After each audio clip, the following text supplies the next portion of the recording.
함께 나눌 말씀은 우리의 죄와 비참함에 관한 말씀입니다. 본문 로마서 3장 20절입니다. 로마서 3장 20절 말씀 우리 함께 읽도록 하겠습니다. 그러므로 율법의 행위로 그의 앞에 의롭다 하심을 얻을 육체가 없나니 율법으로는 죄를 깨달음이니라. 아멘. 우리는 지난 시간에 위로에 관한 말씀을 들었습니다. 우리가 살아가는 이 세상에는 무엇이 많습니까? 고통과 슬픔이 가득합니다. 그래서 우리에겐 무엇이 필요합니까? 고통과 슬픔을 이길 수 있도록 도와주는 위로가 필요합니다. 그래서 모든 사람들은 위로받기를 원하고 위로를 얻기 위하여 노력합니다. 세상 사람들은 위로를 얻기 위하여 어디로 나아갑니까? 돈이 있는 곳, 권력이 있는 곳, 인기가 있는 곳, 명예가 있는 곳으로 나아갑니다. 그리고 그런 곳으로부터 위로를 얻으려고 합니다. 하지만 그런 것들은 우리에게 참된 위로가 되지 않습니다. 왜냐하면 그런 것들은 일시적인 것이고 또한 이 세상에서만 우리에게 위로를 주는 것이기 때문입니다. 그렇다면 이 세상뿐만 아니라 다음 세상에서도 우리에게 위로를 주는 것은 무엇입니까? 그것은 하나님께서 우리에게 주시는 위로입니다. 하나님은 영원하시기 때문에 하나님이 우리에게 주시는 위로도 영원합니다. 그렇다면 하나님이 주시는 위로를 얻으려면 어떻게 해야 할까요? 하나님이 주시는 위로를 얻기 위해서는 하나님 앞에 나아가야 합니다.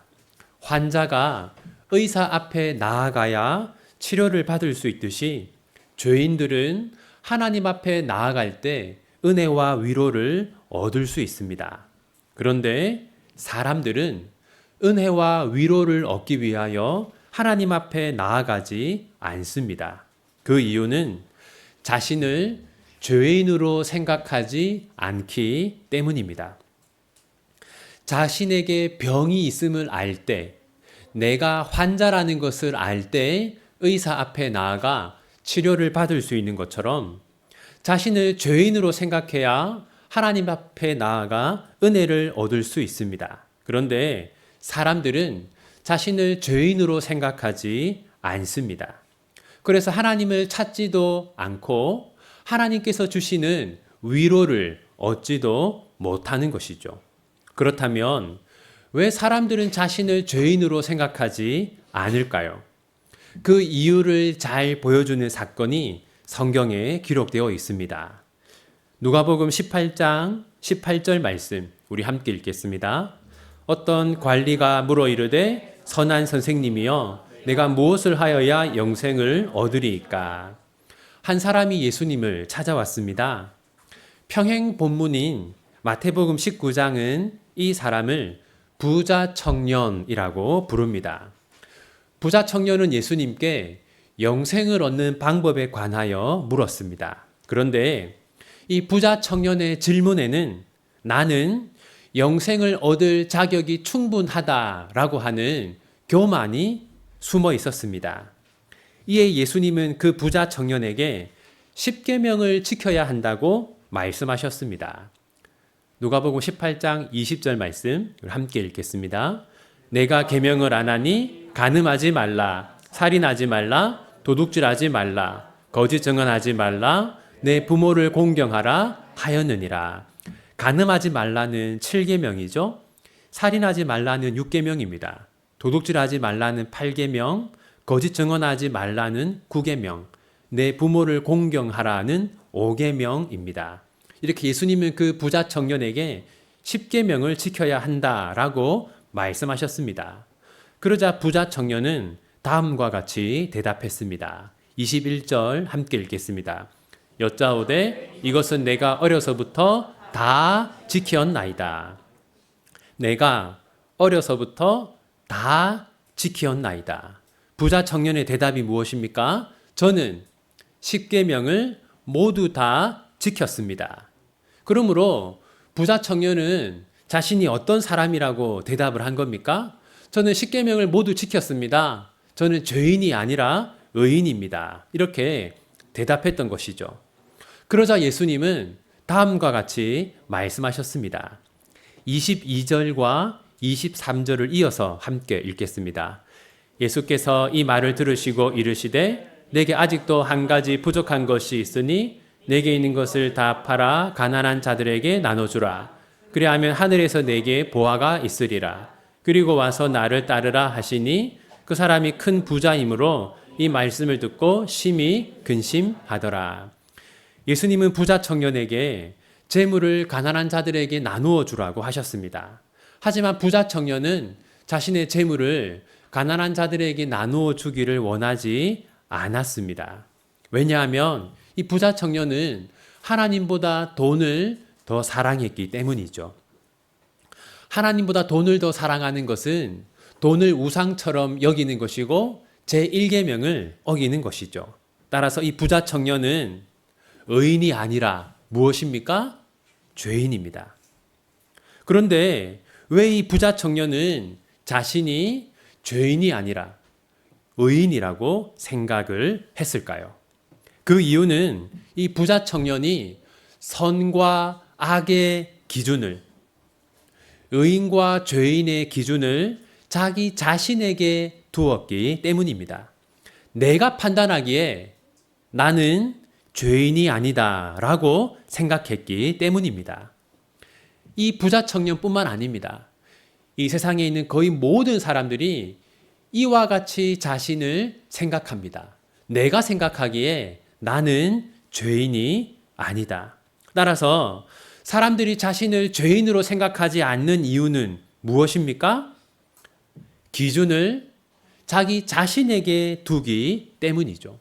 사람들이 하나님 앞에 나아가 위로받기를 원하지 않는 이유는 자신을 죄인으로 생각하지 않기 때문이고, 자신을 죄인으로 생각하지 않는 이유는 기준이 자기 자신에게 있기 때문입니다. 그렇다면 선과 악의 참된 기준, 의인과 죄인을 나누는 참된 기준은 무엇일까요? 그것은 바로 율법입니다.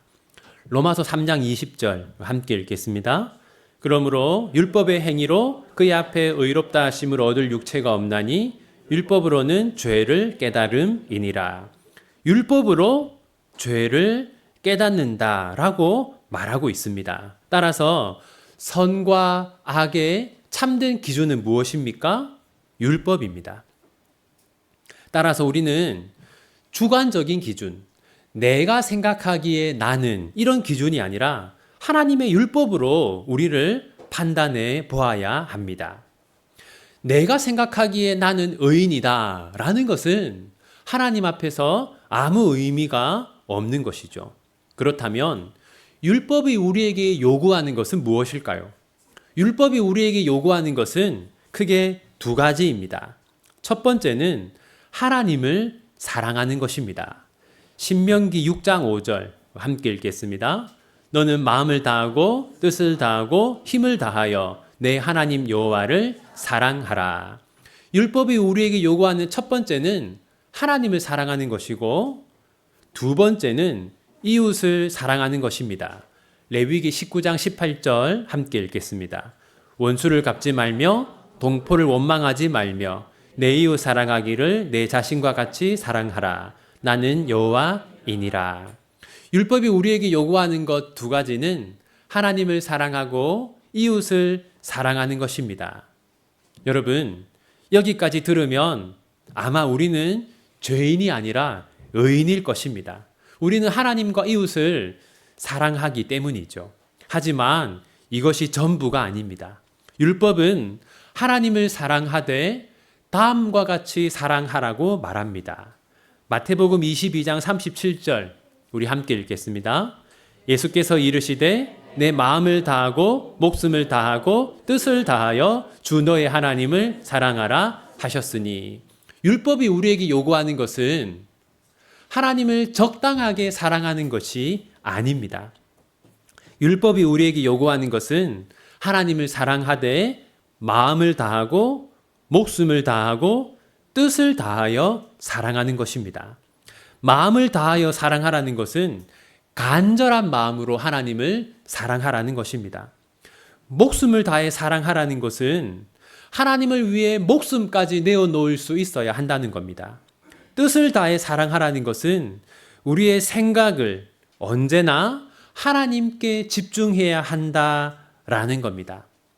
아마 여러분은 나는 하나님을 사랑한다라고 생각을 하실 겁니다. 하지만 여러분은 정말로 마음을 다하고 목숨을 다하고 뜻을 다해서 하나님을 사랑하고 있습니까?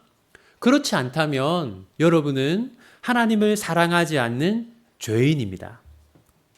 그리고 율법은 이웃을 사랑하되 다음과 같이 사랑하라고 말합니다. 마태복음 22장 39절 우리 함께 읽겠습니다. 둘째도 그와 같으니 내 이웃을 내 자신같이 사랑하라 하셨으니. 율법이 우리에게 요구하는 것은 이웃을 적당하게 사랑하는 것이 아닙니다. 율법이 우리에게 요구하는 것은 자기 자신을 사랑하는 것처럼 이웃을 사랑하는 것입니다. 여러분, 여러분들이 가장 사랑하는 것은 무엇입니까? 우리 모두 다 우리가 가장 사랑하는 것은 자기 자신입니다. 그런데 그처럼 이웃을 사랑하라는 것입니다. 아마 여러분은 나는 이웃을 사랑한다라고 생각을 하실 겁니다. 하지만 여러분은 자기 자신을 사랑하듯이 이웃을 사랑합니까? 그렇지 않다면 여러분은 이웃을 사랑하지 않는 죄인입니다. 그뿐만이 아닙니다. 갈라디아서 3장 10절 함께 읽겠습니다. 무릇 율법 행위에 속한 자들은 저주 아래에 있나니 기록된 바 누구든지 율법책에 기록된 대로 모든 일을 항상 행하지 아니하는 자는 저주 아래에 있는 자라 하였음이라. 항상 행하지 아니하는 자는, 항상 행하지 아니하는 자는. 우리는 하나님과 이웃을 사랑하되 어떻게 사랑해야 합니까? 항상 사랑해야 합니다. 만약 우리가 한순간이라도 하나님과 이웃을 사랑하지 않고 미워하는 마음을 가진다면 우리는 율법을 어기고 죄를 짓는 것입니다. 그뿐만이 아닙니다. 야고보서 2장 10절 함께 읽겠습니다. 누구든지 온 율법을 지키다가 그 하나를 범하면 모두 범한 자가 되나니. 우리는 모든 율법을 지켜야 합니다. 하나라도 어기면 우리는 죄인입니다. 사랑하는 성도 여러분, 우리가 율법을 항상 지킬 수 있습니까?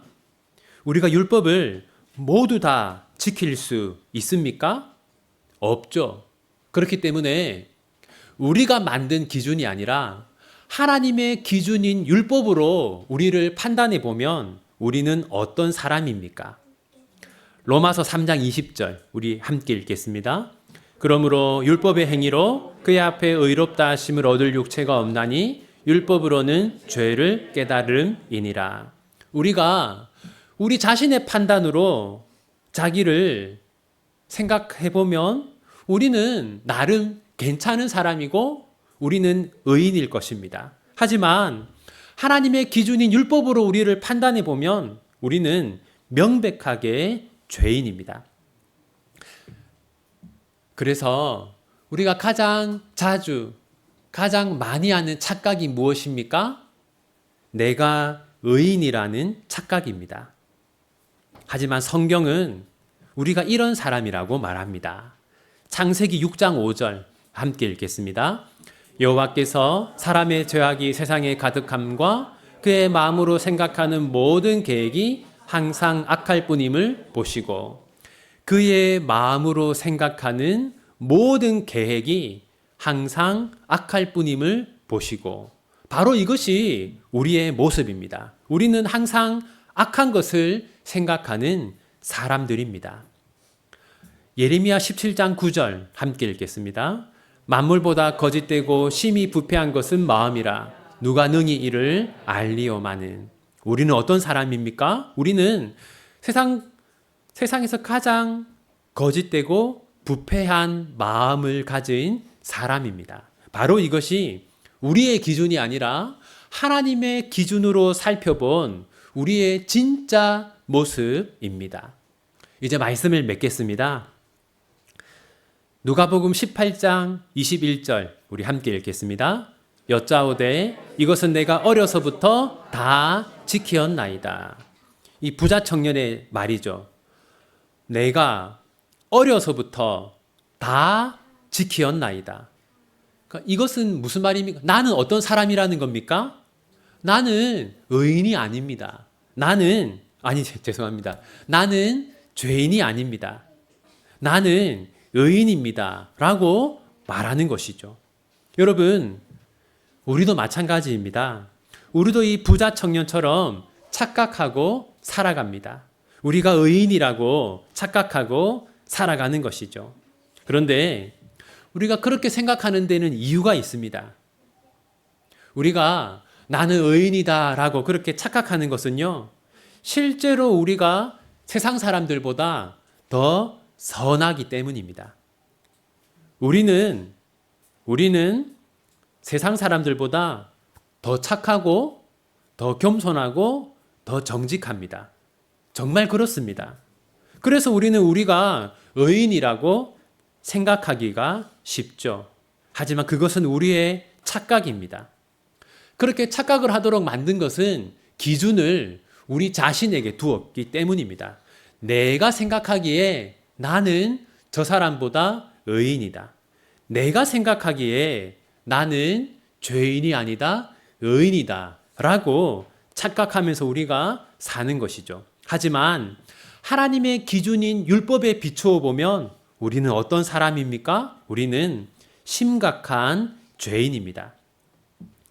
따라서 우리는 구원받을 자격이 있어서 구원을 얻은 것이 아니죠. 우리는 죄인임에도 불구하고 구원을 얻을 자격이 없음에도 불구하고 은혜로 구원을 받은 것입니다. 그러므로 우리는 겸손해야 합니다. 우리처럼 타락한 본성을 가진 자들에게 은혜를 베풀어 주신 하나님께 감사해야 합니다. 사랑하는 비전교회 성도 여러분, 부자 청년처럼 교만하지 않으시기를 바랍니다. 우리가 의인이어서 구원받은 것처럼 착각하지 않기를 바랍니다. 그리고 우리 같은 죄인에게 구원의 은혜를 베풀어 주신 하나님께 겸손한 마음으로 영광을 돌리시기를 바랍니다. 우리 함께 주보 뒷면에 있는데요. 하이델베르크 요리문답 제2주일 말씀으로 오늘 설교 내용을 정리하도록 하겠습니다. 우리 처음부터 끝까지 함께 읽겠습니다. 산문, 당신의 죄와 비참함을 어디에서 압니까? 하나님의 율법에서 나의 죄와 비참함을 압니다. 삼은, 하나님의 율법이 우리에게 요구하는 것은 무엇입니까? 그리스도는 마태복음 22장에서 이렇게 요약하여 가르치십니다. 내 마음을 다하고 목숨을 다하고 뜻을 다하여 주 너의 하나님을 사랑하라 하셨으니 이것이 크고 첫째 되는 계명이요 둘째는 그와 같으니 내 이웃을 내 몸과 같이 사랑하라 하셨으니 이 두 계명이 온 율법과 선지자의 강령이니라. 오문, 당신은 이 모든 것을 온전히 지킬 수 있습니까? 아닙니다. 나에게는 본성적으로 하나님과 이웃을 미워하는 성향이 있습니다.